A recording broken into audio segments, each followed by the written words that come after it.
Hi, everyone. This is Jill from On The Frontlines. We are doing a special show for Earth Week live from the Columbia City Theater. Want to introduce my co host, Edgar Franks.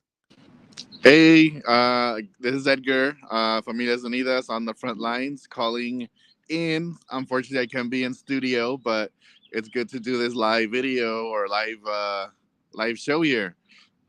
So thanks for tuning in. Yeah, and yeah, special thanks to Rainier Avenue Radio for having us, as well as Front and Centered for helping us create this show and yeah, putting on this amazing week of activities for Earth Month, Earth Day. So yeah, thanks for tuning in. And let me properly introduce myself. I'm Jill Mangaliman. Use they them pronouns. Board member at Front and Centered. I'm also a member of Gabriela Seattle, a local Filipino organization that's a member of Front and Centered, as well as serve on the National Council for Bayan USA, an alliance of anti-imperialist Filipinos. You want to talk about yourself, Edgar? Yes, so my name is Edgar Franks. I'm the political director for Familias Unidas por la Justicia. It's a independent farm worker union based in Burlington, Washington. I use he, him pronouns. Also do a lot of work with Front and Centered. And yeah, I think this is going to be an exciting show. The whole list of events that have been happening at the theater have been looking really exciting. So I'm interested to hear what's been going on. Jill's been checking it out, and I've been seeing your social medias and everything. So it's been Yeah, looking really earlier good. this week we had a youth radio takeover. That was really great to hear from the young folks around issues that they care about, as well as like climate change. Mm. And then there's also been film screenings here along the the theme of environmental justice, hosted by Social Justice Film Festival. So I've been having a lot of fun. Yeah. Um, and there's still stuff today if people are in the area, or you can also stream online. There's going to be a kitchen table conversation around food justice and urban environments at 3. And then tonight, more films and a community mixer. So come through to Columbia City Theater. For those that don't know, Jill, I know I was really blown away by when you used to tell me about Columbia City and kind of like the history, a little bit of the history of that part of Seattle. Um, do you want to? Could you share a little bit about why Columbia City is so special to the history of Seattle and Northwest and to the community? Oh, sorry, Edgar. Can you repeat that question?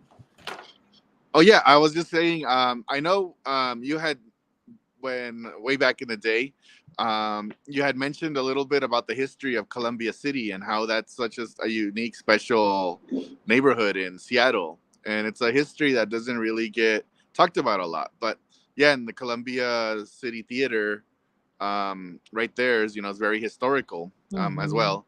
So, do you want to share a little bit about the history of and the uniqueness and the special like place Columbia City is? Yeah, in the early days, when Seattle, I mean, even before Seattle became Seattle, it was Duwamish territory of the local tribes, and white settlers moved in to really for the timber, and started, you know, uh, constructing mills and cutting down the trees. And this area was one of the few areas that wasn't wasn't barring people of color, especially Black folks. And this was a historical Black neighborhood, actually. There were some establishments here. Even you might see there's a club down the street that was historically like where they used to play jazz in Hillman City. Um, and yeah, just folks don't know about like the land segregation in Seattle, but when they carved up the maps, basically, the more desirable land, went for more wealthy or more for like white folks, and then immigrants and people of color, Asians and Black folks were only allowed to live in certain areas, including Beacon, like parts of Beacon Hill and the bottom of the hill, if you will, and close to the water. So unfortunately, like this area, like Rainier Valley, Columbia City, these neighborhoods were considered like undesirable up until more recently when the light rail was being constructed, and then it suddenly became a very desirable place to live. Even in the past, like in the 70s and stuff, like folks were fighting for buses to even come through here. The buses didn't even want to stop, and so folks had to fight hard to even get the bus 49, the bus 7, so that folks can get to the university, get to work. And now this place is a major hub, and unfortunately, yeah, it's become a bit different. The Gawk office used to be here, located in Columbia City, and we noted that our own members were being pushed out, so it didn't make any sense for us to have our headquarters here because we're far away from our own folks. So just a note, like, yeah. And it is still a place where people converge and folks come back to build community. There's a lot of like small businesses and the farmers market. So I definitely encourage folks to still like come through and support the community here that's still thriving and fighting to be here. Yeah, and again, that's some like a history of that you don't really hear, and it's good to know that there's that history, but also there's a lot of people kind of still organizing and trying to preserve the culture and build the culture and make sure that community still keeps all that history within itself, and the people that live there don't get displaced. So I think there's a lot of organizing and movement building, especially by young people in that area. So it's good to see that. For real, yeah. And this is a perfect time to talk about the strength of the community and organizing, especially during Earth Month, Earth Day. The theme is Earth deserves more than a day. And it's true. Like every day should be Earth Day. Every day should be Community Day. And so yeah, our show is all about sharing the stories from the community, and is what we mean by being on the front lines, is fighting for our community, fighting for our earth, making change in the world. Um, so yeah, and Edgar, where are you right now? Where? Right now, I am in Spokane, Washington, outside the United. What is it? United Association Union Hall. There's a Oh, union training here. It's kind of like a rank and file labor school that put together by the Washington Labor Center. And yeah, I'm just stopping by here, and I'm just checking out the training, but also kind of offering up some of the um, key points of the history of Familias Unidas and kind of the impact that it's had, and contributions to the labor movement. So here in Spokane, outside the UA Hall, it's pipe fitters, um, service techs, steam fitters, sprinkle fitters, plumbers. It's a union, so it's good to be here with the union family in Spokane. right on. Yeah. Do you mind like sharing for folks listening like the history of Femius Unidas por Justicia? I know you're approaching your 10 years Hmm. anniversary. Not quite. Is it 10 years already? 10 years, Wow. man. It seems these. My beard was a whole different color back in the day, 10 years ago. So, Then but your no, I buzz think cut. what's that? Had a buzz cut back then. Yeah, yeah. So no, I think the union. Yeah, it's coming up on 10 years. It was, and I think it really goes hand in hand with the discussion we're having here about Earth Day. What labor and workers have to do with with the earth and protecting the earth. Um, the union was started in the summer of 2013 by going out on strike protesting low wages and bad treatment, bad housing. It's something that happens all the time in agriculture. Workers, do work stoppages and, go back to work the next day. But this group of workers, which are primarily Mixteco and Triqui farm workers from Oaxaca and Guerrero, indigenous Mexican people, said that, they don't want to come to a place where they have to be doing this every day, where exploitative conditions exist. If they go to another farm, the same conditions are going to happen. So, if anything was going to like change, that this is where they were going to make their stand at this farm in Skagit County. Um, so that kicked off a series of events, reaching out to different unions to try to get represented and, hopefully get a contract, a collective bargaining agreement with the employer. But, it's not as simple as it looks, especially in agriculture. We're not covered by the National Labor Relations Act, so we don't have the right to collectively bargain unless our employer recognizes. Um, so we can, have like 500 workers all unionized and ready to, saying that they support the union and work with the union. But if the employer doesn't recognize that and allow for a vote, then they can do that for 100 years. Like we can't file a petition with the NLRB, National Labor Relations Board, which oversees elections and recognition of unions. There's no that process is not given to farm workers in the United States, only in California. Um, so workers had to find out ways to put pressure on the company to make sure that the employers and management sat down and negotiate a contract in good faith.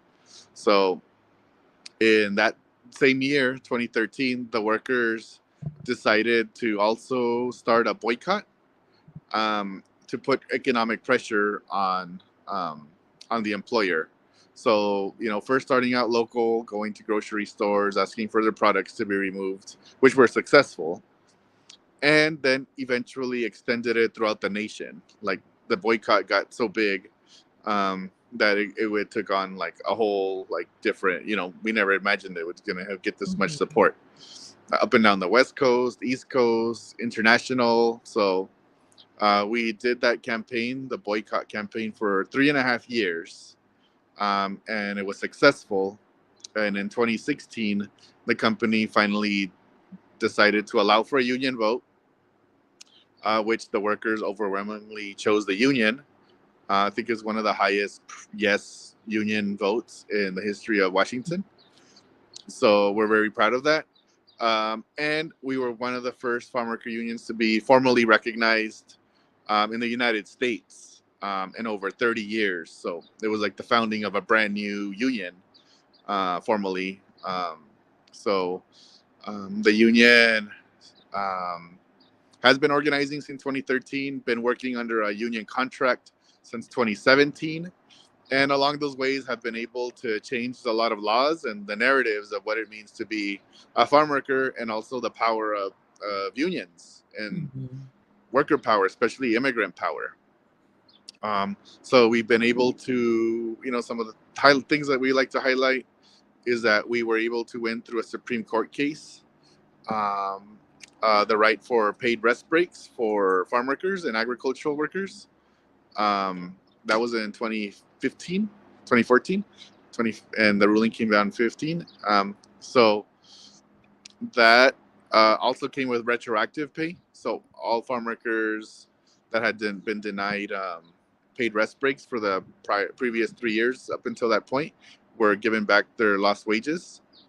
Um, were able to establish uh, um, emergency rules for temporary worker housing during COVID and the pandemic. So a lot rules to protect worker lives and safety and health. Participated in strikes in Yakima with warehouse workers. Um, and we were able to win overtime as well here in Washington State for farm workers. And, working on heat and wildfire rules. Now, when these rules are being made, as agricultural workers are some of the ones that get impacted the most by heat, smoke, and wildfires, but have some of you know, um, don't have that kind of access to decision makers. in the past. But now, since we have a union and we're organized, we can push for these protections and really fight for them and really say that why these rules are necessary, not only to protect workers, but also the communities and also the strategies and everything else go hand in hand with fighting and protect Mother Earth as well. So. Wow. Such an amazing story and history y'all have. Excited for the next 10 years. You also have been doing amazing work. Even this last past year, I mean, organizing with roofers and, during the COVID pandemic too, supporting out in the other parts of the state. And yeah, excited for what y'all are going to be doing. And basically, yeah, reviving the farm worker movement. It was a year ago that the tulip farm workers also like rose up too, huh? And you also Yeah, support. I forgot. Yeah, I forgot about that. Is this time last year there was the tulip workers here in Skagit County. They have the huge tulip festival, but that all those tulips don't just plant themselves. Mm. So the workers there were going through a lot of issues as well. With like no bathrooms or just a lot of bad things that we think we should have been resolved. So the workers went out on strike and were able to fix a lot of those things that were going bad. And in 3 days, they were able to get their grievances heard by the management and fixed. So up until this year, everything has been going good. But yeah, the tulip workers, that was another, um, big significant win, I think, for workers. Hmm. And again, all of this doesn't happen if we don't have people within the community and around that really are fighting for social justice. We're not doing it by ourselves. It is the workers leading, but it also they have a big support system here locally and around the state that really want to be on the side of justice. So, I think that's something really important to recognize. And That's why right. we always want to show up also when there's a call to action. We also want to show up because we know that we wouldn't have been to the place where we're at right now if people also didn't show up for us. So we always wanted to be really mindful and give back to the community. Yeah. No, and that's how our movements grow is really, supporting each other and seeing how, we're all fighting for the similar, struggles and wanting to not see everything as separate. Um And yeah, I definitely remember like getting the call and be like, "Hey, you got to go join the picket, go support the farm workers." We even brought like a marching band one time into one of the grocery stores, trying to convince the customers and the store to, stop carrying the products to be part of the boycott. It was a really exciting time, and yeah, I see the same kind of excitement with the Starbucks workers rising up. So this is a prime time to organize and support each other's movements. Um, be now a good time to plug the upcoming May Day march as well as the Marcha Campesino. Do you want to share a bit about April 30th? Yes. So Marcha Campesina, April 30th. Also in Mexico, it's also the Children's Day, Dia del Niño. So we wanted to really highlight April 30th. Um, One, because it's close to May Day. We wanted to be in solidarity with workers across the world, but also recognize our youth um, on April 30th, especially now when we're getting laws that we thought had we had done away with child labor in some cases in some areas, but now it's being brought back, and we see many cases across the country of child labor and exploitation. So we want to celebrate children, and let them enjoy their childhood. That they should be playing and being with friends, and not be working in the fields or in factories. Um, So this is kind of our call to action for the Marcha Campesina. Create a world where families don't have to do that to survive. Um, and also fight back against a system that puts everybody in that place, in that position where kids have to be working in dangerous jobs. So it also, the Marcha Campesina was a tradition that we had here in Skagit County since 1987 for over 20 some years. It kind of went away. Then after last year with the strike, tulip workers strike, we wanted to restart the march. So this is going to be like the second, like the Marcha Campesina version 2.0, second year. So, and it's good. And we invite everybody to come. It's Sunday, April 30th here in Mount Vernon. It starts at Edgewater Park.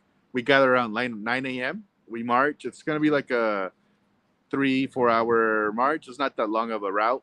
We kind of pace ourselves. And at the end, everybody's invited to have a meal with us, have some food and listen to speakers and hang out with a bunch of farm workers. So it's always a good time. It's always, we encourage families to come as well. It's for Yeah, families as well. really family friendly march and route, and we'll have Care Bears to support the families and the kids. So yeah, bring your kids. I heard some folks are going to be bringing their strollers. Mm.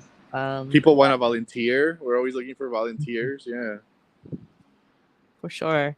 And if you can't make it out to Mount Vernon on May 1st, on the day of International Workers and Migrants Day, is happening in Seattle.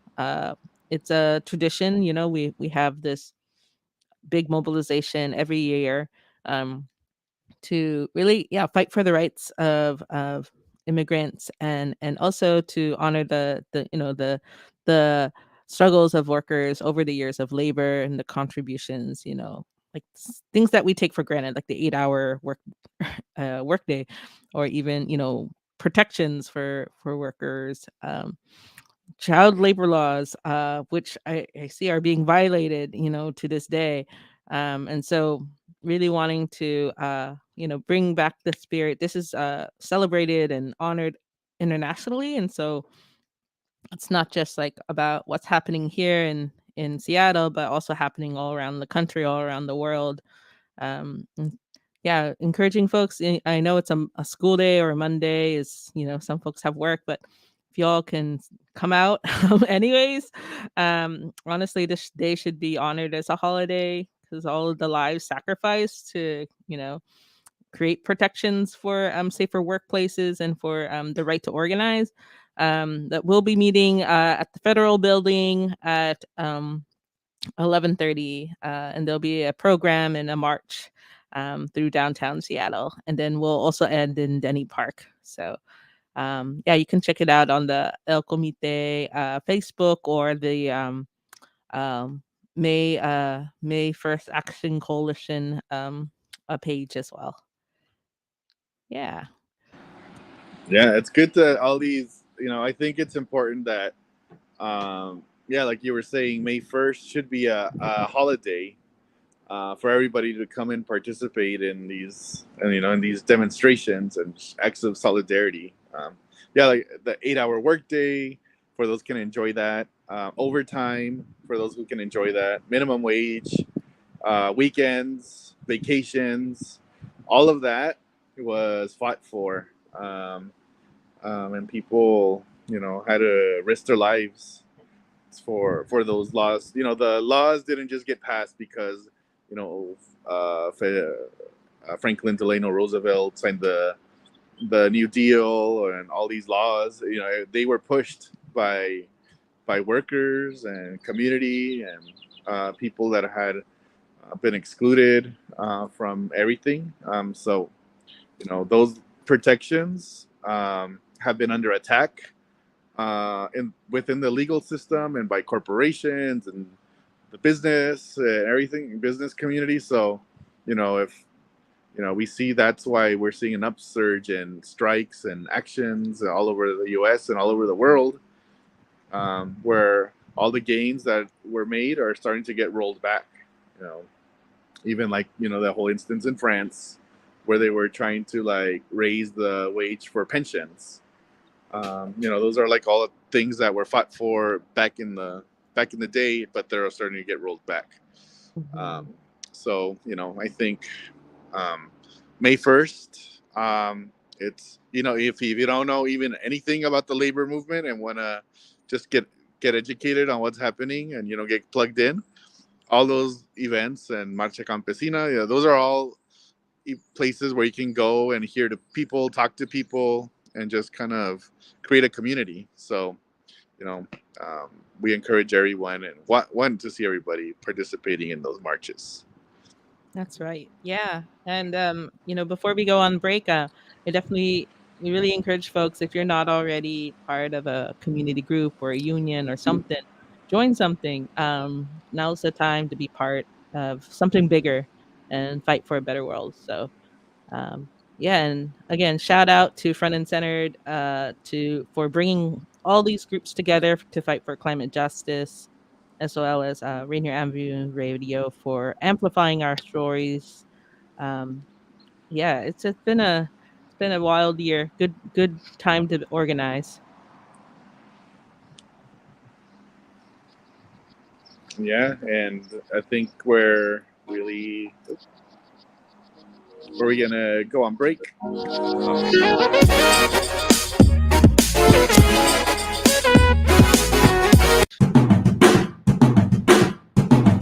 Rainier Avenue Radio. Rainier Avenue Radio.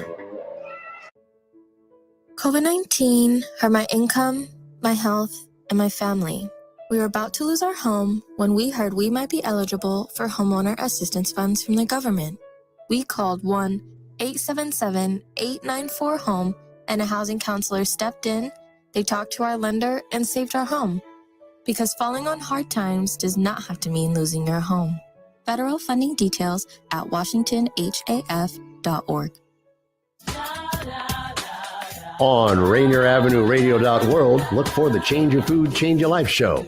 I'm Dennis Weaver, your good food guide and host, helping you to feel good and look good, and who wouldn't want some of that? All that and more from the Change Your Food, Change Your Life show on Rainier Avenue Radio.world. Stories, songs, and guests. Begin living the organic good food life, and the rest of your life just may be the best of your life. Always up, baby, to your help. Hi, I'm Paul Pearson of StarTime. Did you know that back in the 1930s, Rainier Avenue Radio operated out of a supply closet in the Columbia City Sea First Bank? Well, times have changed and so have we. Now you can hear all the great Rainier Avenue Radio shows on our mobile app for Android and iPhone. It's completely free on the Google Play Store and the iPhone App Store. The Rainier Avenue Radio app. What's up, everyone? It's your girl, Queen Bree, inviting you to come join me on Clean Greens Living. Broadcasted Tuesdays, 12:30 p.m. Pacific Standard Time, live right here on Rainier Avenue Radio. On Clean Greens Living, we talk farming, community, and ways to being healthy. So come join me and let's discuss ways to create a healthier you and a healthier community. Did you know there's an easy way to keep yourself and your loved ones healthy? COVID vaccines are safe and a proven way to keep your family out of the hospital and enjoying life. Let's show our love to those around us. Get your free COVID vaccine today. If you haven't had a COVID shot since September, you're due for a booster. At NeighborCare Health, we are here for you. For more information about COVID vaccines and all of your health needs, visit neighborcare.org/vaccines. You are listening to Rainier Avenue Radio, your community radio station.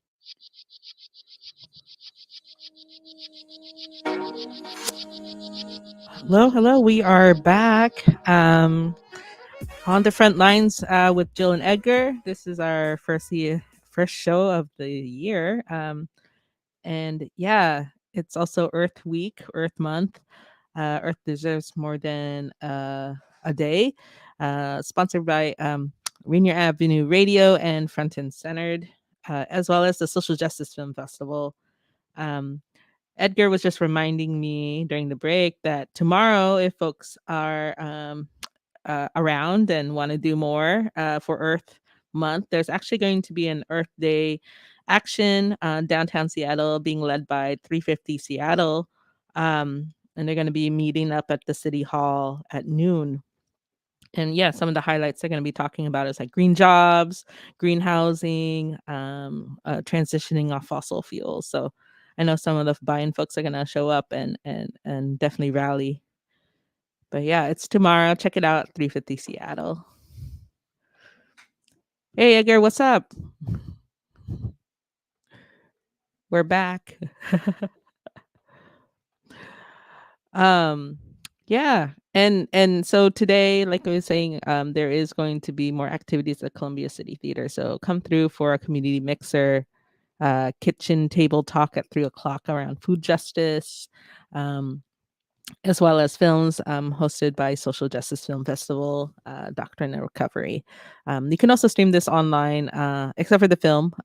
So definitely come through.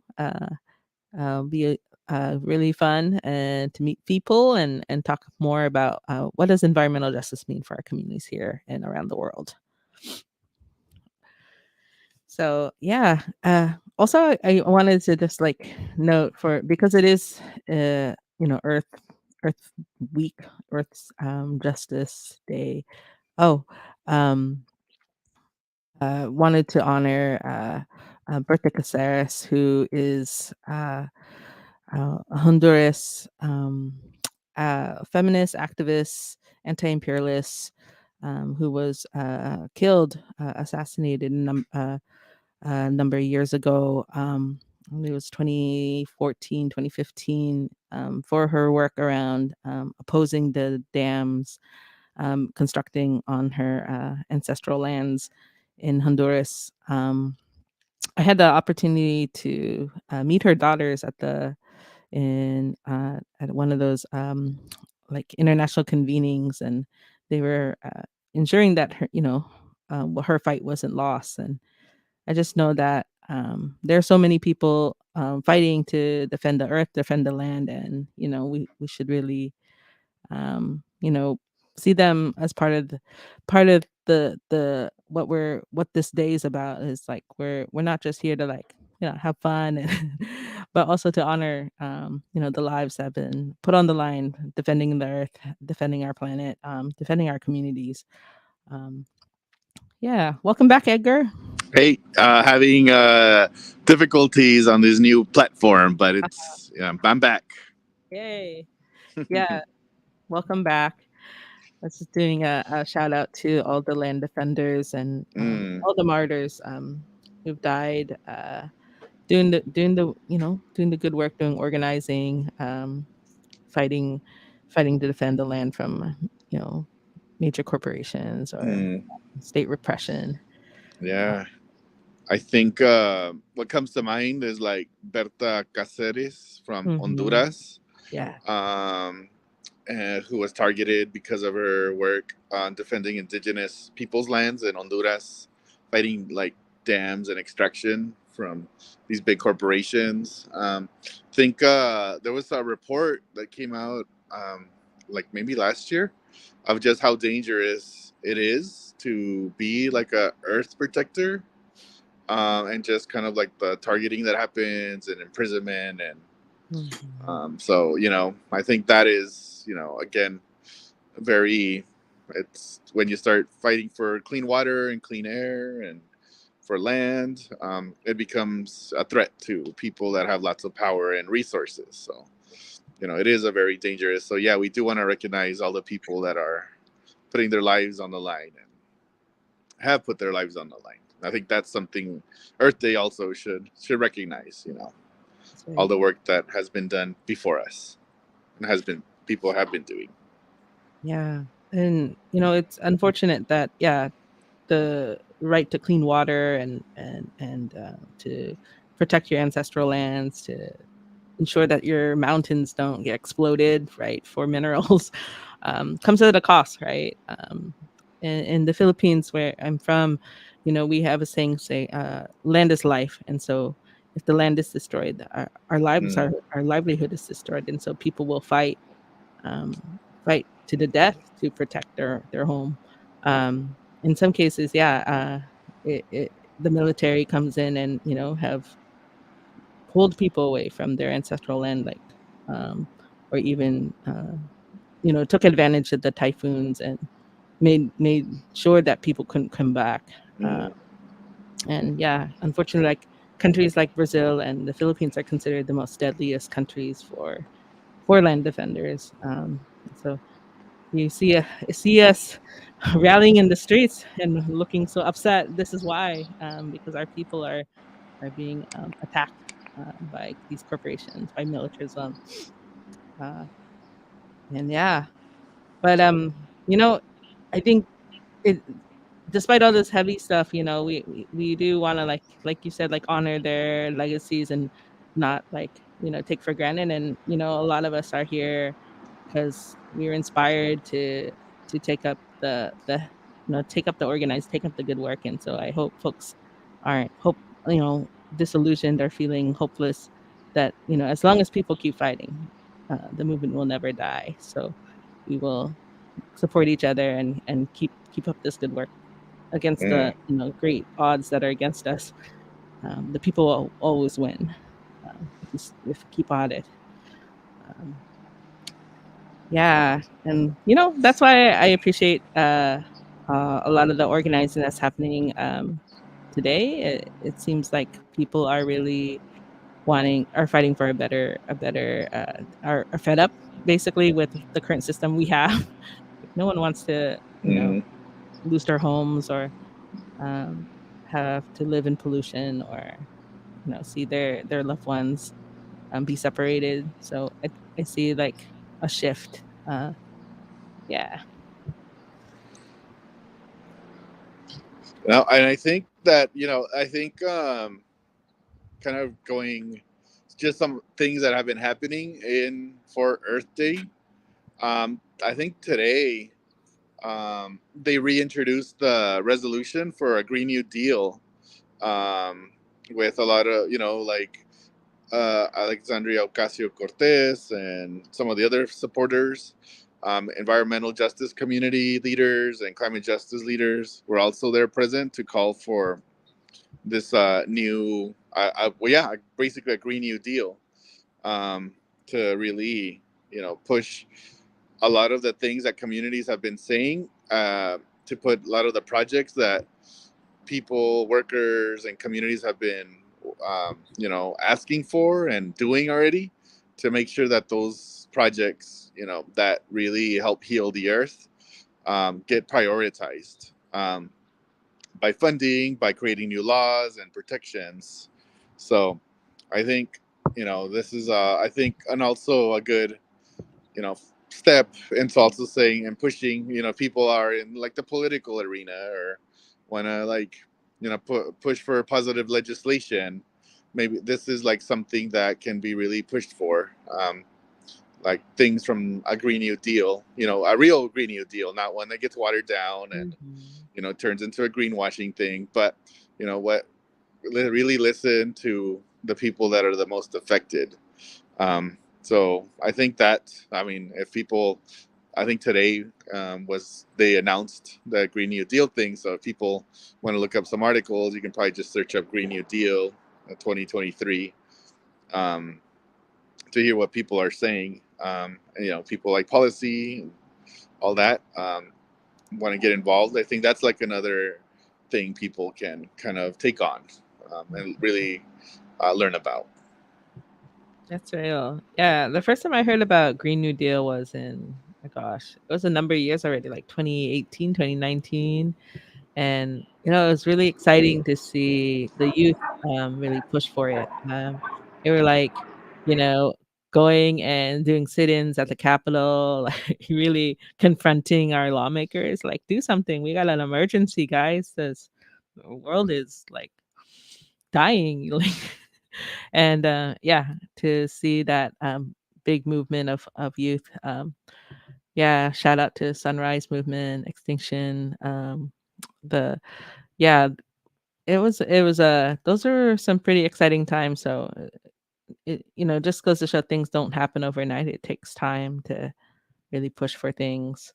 But I'm hopeful that we can also move in haste, because it is a crisis. It is pretty urgent. I mean, uh, like, places are experiencing famine and heat waves, and you know people are being affected now. So these policies really need to be enacted ASAP. I was actually I just like pulled up a quick article here on my phone. But one of the things that really sticks out, Joe Biden has been touting the Inflation Reduction Act as the biggest investment into communities and environmental justice things. But I think this is one of the quotes that really kind of stood out. This is from Alexandria Ocasio-Cortez. She said, "When we first introduced the Green New Deal, we were told that our vision for the future was too aspirational. And 4 years later, we see the core tenets of the Green New Deal reflected in the Inflation Reduction Act, the largest ever federal investment in fighting climate change with a focus on creating good green jobs. There's still much more to be done to make environmental justice the center of U.S. climate policy." So, yeah, I think, again, it's like that whole thing that's like, first it was like, oh, it's just a bunch of young people, uh, you know, uh, they don't know what's going on. They're just out there protesting with no reason, or it doesn't make sense, or all these things that they're asking for will never happen. However, 4 years later, all the stuff that they were saying is now being used as a climate policy. So, I think that's the value and the importance of having strong social movements to push forth these ideas and actions. That's right. That's right. And all importance to, listen to the people, and Yeah. especially listen to the youth. Say, what's up. Yeah. It's real. Like, yeah, it wouldn't have happened unless there was people mobilizing in the streets. Mm-hmm. Like, we can't just wish things into existence. We actually have to fight for it. There's no magical concoction that will make things happen. We have to make it happen. Yeah. That's it. And yeah, for folks at home who, struggle with thinking that things will ever change. And I think that's the one thing that we can expect is like change is a constant. Like, we really have to make the change. And it took a long time for me to realize that like things aren't going to change unless we want it to change. Mm-hmm. Yeah. So yeah, hopefully we can see more major push for climate justice in the next couple years. We've been fighting for a climate emergency being called in our state for a while. It's getting nice out. It's springtime, so it means that summer's coming, which means likely we'll have another heat wave. Mm-hmm. Maybe share a little bit more about like the situation with the farm workers and the heat waves. Yeah. So I think again, I think when, at least for our union, it really became like apparent how heat how was affecting farm workers in 2017, when there was a strike at Sarbanan Farms in Sumas, where workers went out on strike for many reasons, but the primary reason was because one of their coworkers passed away. He was diabetic, wasn't getting medication or medical attention. However, it also compounded the fact that they were having him and his coworkers work in conditions that were very dangerous. So, going back to 2017, there was that heat dome that people were calling it. It was because of the wildfires that were happening in British Columbia. That smoke smoke doesn't just stop because there's a border. I mean, it goes everywhere. So the workers there were working under, extreme heat with no breaks or lunches or very little water, and at a pace that was very dangerous. So you have all those things, and they compound, and workers, apart from from the worker that passed away, also when they went out on strike, they were able to get access medical attention, and it turned out that a lot of them had extreme dehydration. So like people were like kidneys were failing, and migraines and facial paralysis, and a bunch of other things. So we knew then that something had to be done around wildfires and heat and smoke. Um, Unfortunately, the state first started introducing a lot of these rules, especially for agriculture, maybe 2 years ago, emergency heat rules. However, they were written in a way that was very, like, they didn't make any sense. Like, like, oh, you can take like a 10-minute break if temperatures reach 100 degrees. Like the emergency rules don't kick in until it's 100 degrees, but like 100 degrees and working outside, that's already too late. So things like that, we're like, how is this going to protect anybody? So we've been fighting back and forth with the governor and LNI, Labor and Industries, about creating real rules with real protections for from workers, listening to the workers that have to put up with this. So, we've done protests. We picketed the governor's house uh, and Labor and Industries. So, and I think this year there's actually a push for permanent rules for agricultural workers, which, we think, again, because it took pushing from workers to get the state to act, and hopefully the rules that they come up with, they're already starting to, they're going to have public um, hearing sessions. So you can look for them at the Labor and Industries website, and we encourage everybody to go and push for the best protections for farm workers, where emergency rules should kick in at 75 degrees. That's what we say. There should be hazard pay. There should be medical access to medical, like for everyone, not just farm workers, for everybody. But under these extreme situations, medical should be also included. And also, if you lose work because of heat, that you should be compensated for that. So kind of like a fund created for jobs lost because of climate. So, we also have to start thinking about how do we transition from, a bad agricultural system. We believe also in a just transition. So how do we transition away from a agricultural system that has been built by exploitative labor practices and contributes to the climate changing at like this kind of pace? How do we transition away from that and get more forms of agriculture that feed people, that give people jobs, and is also healing the earth? So I think we're in that stage now where we really have to push for that transition, especially in agriculture. But it's not going to happen if we just let the industry do what it wants, because they're just interested in money.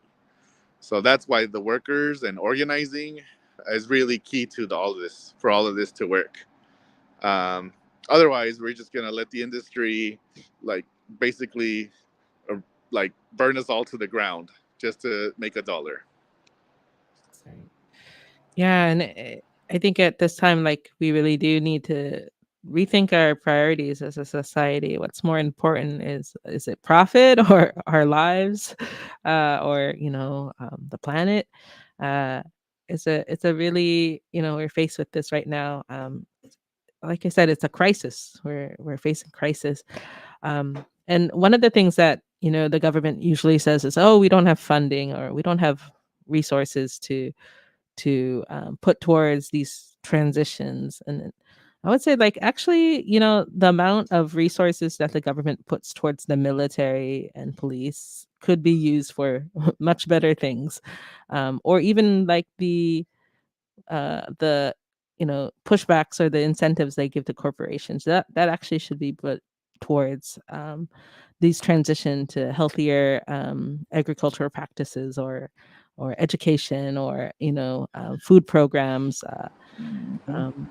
That was always something we ran into whenever we presented our ideas for Green New Deal, or for transitioning our economy away from fossil fuels. Right. And I think people also, uh, from this just transition, there's also a lot of opportunities for new kinds of work to be done, work that instead of, lots of the work jobs that we do are actually bad for the environment. Mm-hmm. But there's also jobs that are very good for the environment and for the community.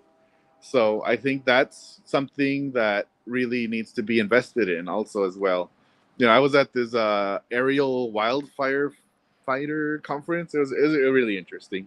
However, one of the things that kept coming up was how Department of Natural Resources is looking for partners to or something about doing something about forest cleanup, like cleaning up forests to make sure there's like it's not dangerous when it gets hot. There's like not like a tinderbox there in their forest. So I'm thinking about it like, well, that's actually like kind of like a agricultural work as well, because we're working with the land and also cleaning up, and so there's like these opportunities that are opened up, but and are good for the planet and good for the communities. So there's like all these things, but again, it's if there's political will and backing it up with all the funding. And funding is never an issue when it's come to war or a bunch of stuff that are bad for us. But whenever we want like healthcare or something for the communities and the environment or healthy food, it becomes a problem. So that's right. Yeah, and we can always keep there's one thing I have learned is like it really can start with the people though. Like we can't wait sometimes for like the US government to give us what we want. We actually have to like fight for it or create it ourselves. And so I see a lot of efforts happening on the ground. And even in the Philippines, even in third world countries like global South countries, like where their governments are corrupt or being controlled by other countries, people are still like building or like being first responders or building cooperatives or liberating the land and fighting for what they need, food programs, community pantries. And so I think like let's fight for it. And also like what the heck, like we should really hold our governments accountable to resourcing the things that people actually need. We don't need more war. We don't, war is actually a heavy heavy pollution on the world. It's not just deadly for people. But we should fight for these things. And I don't know if people notice, but the US military is the number one polluter in the world, like should think about that. So oh no. But we are on a good conversation. We actually want to hear from y'all. So if there are any stories or any suggestions you have for our show, like I said, we're on the front lines. This is our first show of this season. This is our third season. You can find us on Spotify, Apple, YouTube. I guess also on the frontandcentered.com, as well as Rainier Avenue Radio. Come check out our past shows. We did a show around the climate, UN climate talks, where Edgar was like on the ground in Scotland and Sharm el-Sheikh. And we have episodes from previous struggles and actions. We're coming down to close to the end of the show. Edgar, you have anything to announce or share? No, I mean, this is really cool. Hopefully one day I can go live into the studio, Rainier Avenue Studios Radio. It looks really cool from here. I feel like we're on Democracy Now! Or something. So it's kind of cool. So thank you all. I think the space there is really cool. So can't wait to go visit and check out the show in the Columbia City Theater. Yeah, and actually, Edgar's photographs are here of the Familias Unidas por la Justicia Farm Workers Union at the theater. So come check out. We have a little photo gallery here, and this is a great way to kick off the season live. And subscribe to us, and also thank you everyone, and continue to keep fighting. We want to give a big thank you to Front and Centered, Rainier Avenue Radio, Social Justice Film Festival.